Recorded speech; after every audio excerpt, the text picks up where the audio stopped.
A tiny question from Violet at Notice. You've talked extensively, not today, but in recent days, about how you think the political class that you refer to as the deep state is a large part of the reason why the U.S. seems to be progressing toward war. Can you just elaborate on how you think they're influencing the decision making? And then a second part of that question, you said you want to see them unmasked. Let's answer that first. Remember the movie Nixon? Remember Nixon, the movie? Remember Nixon? Anthony Hopkins plays him? Terrible. I love it, but that's thanks for the critic. Maybe we have a debate. Anthony Hopkins goes to the Lincoln Memorial, right? Remember that scene when he went there with the protesters, and he's saying there, and this comes from exactly what happened.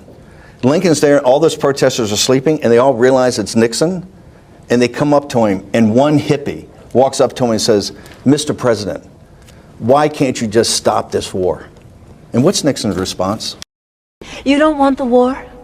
We don't want the war. The Vietnamese don't want the war. So why does it go on?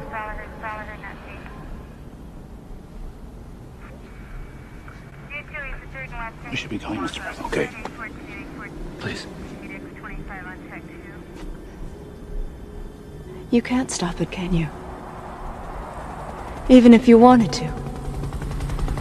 Because it's not you. It's the system. The system won't let you stop it.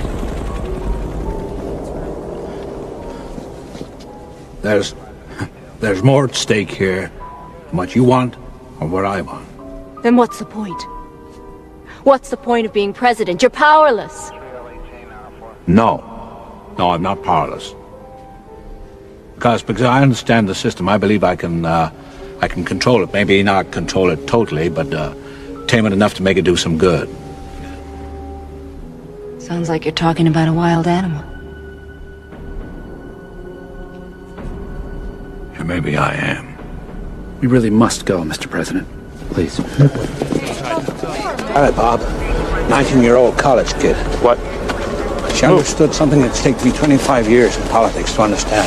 The CIA, the Mafia, those Wall Street bastards. Sir? Beast. 19-year-old kid. She called it a wild animal. Yes, sir.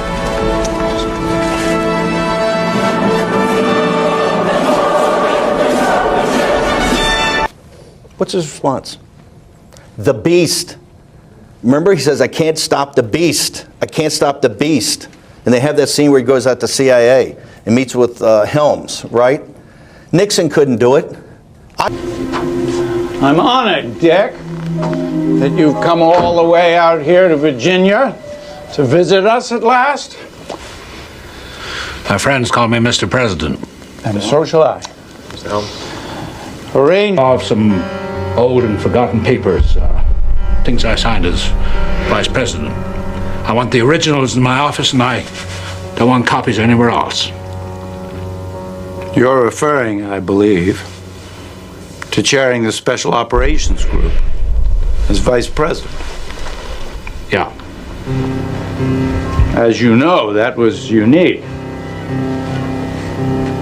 Not an operation so much as an organic phenomenon. It grew, it changed shape, it developed appetites. Iran, Cuba.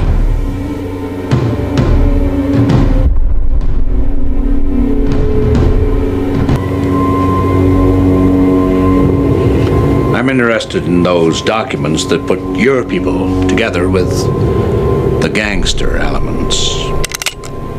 All the documents. President Kennedy threatened to smash the CIA into 1,000 pieces. You could do the same. I'm not Jack Kennedy. Your agency is secure. Not if I give you all the cards. We've lived with communism in Cuba for 10 years. But it has never been the policy of this government to accept that. And it is certainly not CIA policy. CIA policy. The CIA has no policy except what I dictate to you.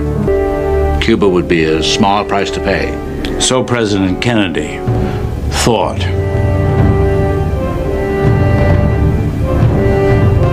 No, I never thought Kennedy was ready for the presidency.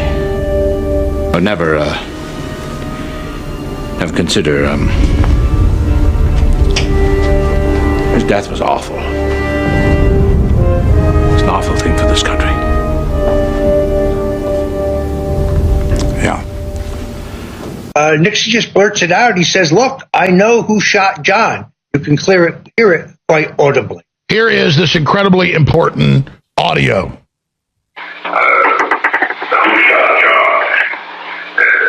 Decides how to play, it's Johnson to play, it's Kennedy to play, it's Nixon to play, et cetera, et cetera, et cetera.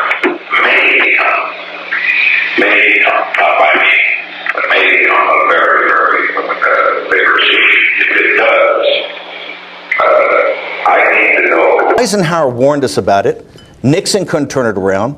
We still don't have all the evidence and everything regarding what Angleton knew about the Kennedy assassination, right? You read the great book about the history of the Church Commission, right? The punchline there, Gary Hart's having, at the Metropolitan Club, he's been assigned to the committee to do CIA and do Angleton. And he asked Angleton finally, he gets up enough courage at the end of the dinner, Mr. Angleton, did the CIA have anything to do with the assassination of President Kennedy? Point blank. What's Angleton's response? He says, Hart, you have a theology degree, right? He goes, yes, sir, I do. He goes, in my father's house, there are many mansions. Gary Hart went back and told Mike Mansfield in church, and they said, okay, we're not going to go down that path, right? We're going to figure out, remember, they came up with the leader in the Congo, Lumumba, they assassinated Castro. They didn't touch anything here. The deep state, which is the CIA, everything reports to Tulsi Gabbard, the Justice Department, the FBI, parts of the Pentagon, this permanent bureaucracy. Obama couldn't change it, the most progressive president we've ever had. He tried to do a pivot to Asia. They just said, no, we're not going to do that, right? Trump, we couldn't change it the first time, and they came after us, hammer and tong. Biden couldn't change it. He might even exacerbated it. And I say this is the central issue before the American people. Is a commander-in-chief, I don't care if it's AOC or Bernie Sanders or Barack Obama, or if it's Donald Trump or even somebody farther to the right of Donald Trump. When they're elected by the American people, they're commander-in-chief at that time, right? And they are the ones in charge of our national security and reports up to them. That's not the way the system works. And let me tell you something, everybody in this room, you know it, right? You know it. You know how this system operates. And the American people, the more they become awakened to this idea, the more they're repulsed by it. And this is why I'm for a mass declassification. Because I can tell you, sitting there, the way I got the CIA so upset on the presidential daily brief that I get, I sit there and go, why is this classified? Why is this classified? Their heads blow up. You ought to have a mass declassification of about 90% of the documents you have inside the federal government today. It will not change the national security of this country one bit. In fact, it will start to increase it. And I think at the FBI, the Justice Department, the CIA, particularly the CIA, last thing. You heard the interagency process. You guys have heard this, right? It's a fetish in this town. And this is why they walked out all the detailees from the NSC. Because there's hundreds of detailees from the different apparatus. The CIA runs the interagency process. That's how they run, how it's done. This is both, it's institutional. It's embedded into the system. And it has to stop. Somebody has to call it out. And we have to call it out, and we have to demand it stop. Or any president, whether it's Bernie Sanders or AOC or anybody on the left, and anybody on the right, are not actually going to be able to implement what they believe and what the people of this country have put them in power to implement their national security policies. Look who's back. Steve Bannon seen at the White House on the very same day that President Trump announced the 2-week timeline on Iran. Does Bannon have the president's ear? Is longtime Trump advisor Steve Bannon. Wouldn't you know it? This morning, Steve Bannon was spotted entering the White House. There he is. A senior White House official said that Bannon and Trump had lunch together, a meeting that was supposed to take place weeks ago, but was rescheduled. And maybe that's true. Who knows? And also consider this. Just before that announcement from the press secretary, Caroline Leavitt, this afternoon, that 2-week timeline, the president's former advisor, Steve Bannon, was spotted by CNN entering the West Wing. Sources told me he had lunch with the president MAGA firebrand and Trump's former strategist, Steve Bannon, was spotted at the White House. Interesting that in the dark shadows of the White House, another figure seems to have appeared, and that is one Steve Bannon. Steve Bannon has, as the White House officials say, that Trump and Bannon had lunch today. The lunch was scheduled for weeks, but nonetheless, they have the lunch. You got a visual? Where the hell is he, people?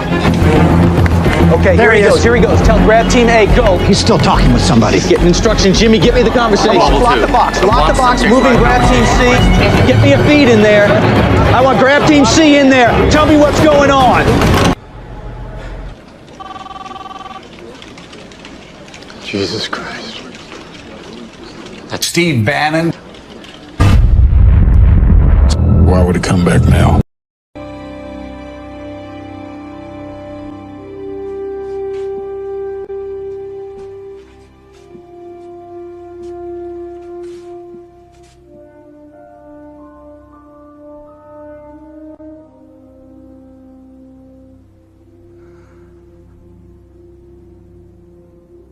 When they look at you, they see what they want to be.